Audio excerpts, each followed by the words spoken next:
It's Newcastle versus Tottenham at St James's Park this weekend. A massive game for both teams for European football. Both sets of fans remember what happened last season at St James's Park, especially our Spurs fans, sadly. But stay tuned to the very end to get my thoughts on this game. Also, very keen to get your thoughts. What is happening, people, and welcome back to the channel. I do hope you're keeping well. If it's your first time here, don't forget to smash that subscribe button. It's free to do so and it helps the channel grow. Hopefully get to 2k by the end of the season, so your support is massively appreciated. Smash the like button if you like what you're seeing as well, and get involved in the comments as always. But let's crack into it. Newcastle v Tottenham at St James's Park this weekend. The 12:30 kickoff. Some people say our unlucky kit as well. So we saw Newcastle, they come back from 3-1 down against West Ham to win the game 4-3. So they have got firepower going forward. They've got goals in them. They've got that never die kind of spirit at St James's Park. Even though they're not strong this season, it's still a hostile and tough place to go. You know, the fans really do get behind Newcastle. However, you know, they've got injuries there, which is clear to see, especially in defensive positions, including that, you know, the back five, including the goalkeeper. They've got Pope missing, got Trippier missing, Livramento, Lascelles, Botman. There's several missing. You go Joelinton, Wilson. There is, you know, it's a depleted Newcastle team, but they will fight. You know, they beat Fulham, smashed and grab win. So they're a bit up and down, a bit like us, to be honest with you, with form. But for Newcastle, I think, regardless of the injuries and Europe, etc., I think for Eddie Howe and the future of its job, it has to be European football. It has to be that top seven, you know, of some kind, because he can't go from Champions League to no Europe. That looks bad. Although I'd still, you know, even if they didn't get Europe, if I was Newcastle's owners, I'd still fully be behind Eddie Howe. I see him as a future England manager. I really rate him. I think what he'd done at Bournemouth as well went massively under the radar. He's one of those managers that kind of overachieves wherever he goes. But obviously the pressure will be on if he doesn't get that. But from a Tottenham point of view, you know, first ones to play this weekend, we want to stretch our advantage on Villa.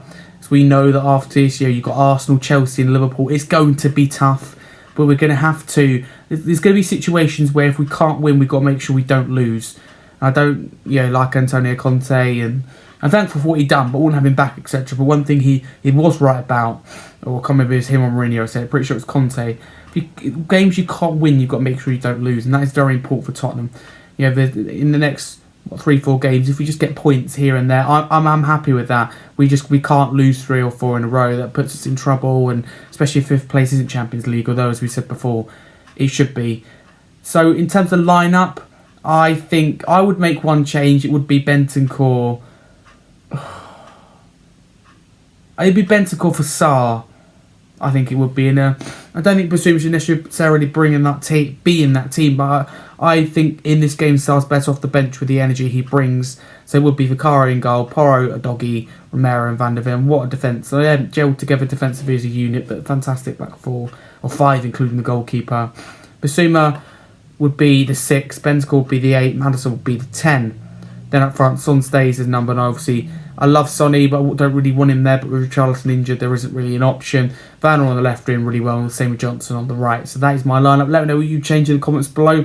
Score prediction, I think it's going to be 5 goals at James's Park. I think we're going to be on the wrong end of a 5-goal thrill, if you like. I think we're going to lose 3-2 to Alexandra Isak brace. I think we'll take the lead. I think we go 2-0 up, to be honest with you, but I just think sadly we will throw it away. Obviously we've gone Forest, West Ham. We also take the lead in that game, so we seem to be taking the lead a lot. It's whether we can hold on to it, and I think that Newcastle at the end will really push on, because I think if we get to half time winning 2-0, 2-1, then we won't need an Ange fiery team talk, and the team will get a bit depleted, a bit frustrated in that second half. It's good if we get to half time losing or drawing, because Ange seems to have a go at them and need to come out stronger. Changes are made from them. But I think we'll lose 3-2, but I'll be very happy with the point.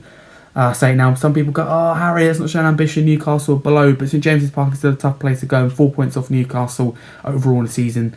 I'd absolutely take that.